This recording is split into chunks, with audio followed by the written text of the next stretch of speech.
Hi, I'm David Fleming from the Disciples Ignited YouTube channel, where we're focused on Jesus, advancing his kingdom, and preparing his disciples. Now today we're starting our third week of the study of the Apostle Paul, his life and his ministry, and today we're going to tackle a subject that was really a thorn in Paul's side, starting very early on. Paul and Silas have just finished their first missionary journey, and they come back home and they're rejoicing on the great doors that the Lord has opened up to ministry to the Gentiles, and they begin expressing what God has done, all the great things God has done. So let's read about it in Acts chapter 14, verse 27. On arriving there, speaking of their arrival to Antioch, on arriving there, they gathered the church together and reported all that God had done through them and how God had opened a door of faith. Now that's the key word here, a door of faith to the Gentiles. And they stayed there a long time with the disciples.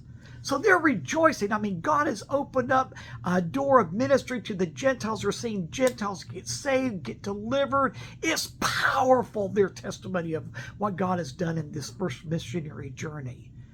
But you know, when God does something, the enemy always tries to stop it. He always tries to throw a bombshell in and try to create a lot of drama, a lot of detours, just a mess. And that's exactly what happened. These group of people, well, let me just read it to you in Acts chapter 15. Certain people came down from Judea to Antioch and were teaching the believers, unless you are circumcised according to the custom taught by Moses, you can't be saved. Now, who were these people? Well, later on we find out that they are called Judaizers. They are so-called believers in Jesus, but really they are just those that are Jewish in religion, and they say that you have got to be circumcised before you can become a Christian.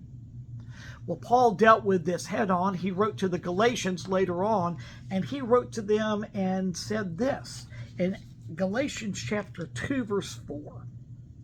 This matter arose because some false believers, so he's calling these Judaizers false believers. They say that they are followers of Jesus, but they're really not. They are false believers. And these false believers had infiltrated our ranks to spy on the freedom we have in Christ Jesus and to make us slaves. You know, you'll find out early on about the Apostle Paul. He does not mince words, and he tackles problems head on. He realized that if these Judaizers were allowed to get away with this doctrine of demons that they're teaching, that it is going to truly, completely make null and void the gospel that Jesus himself had personally ministered to Paul.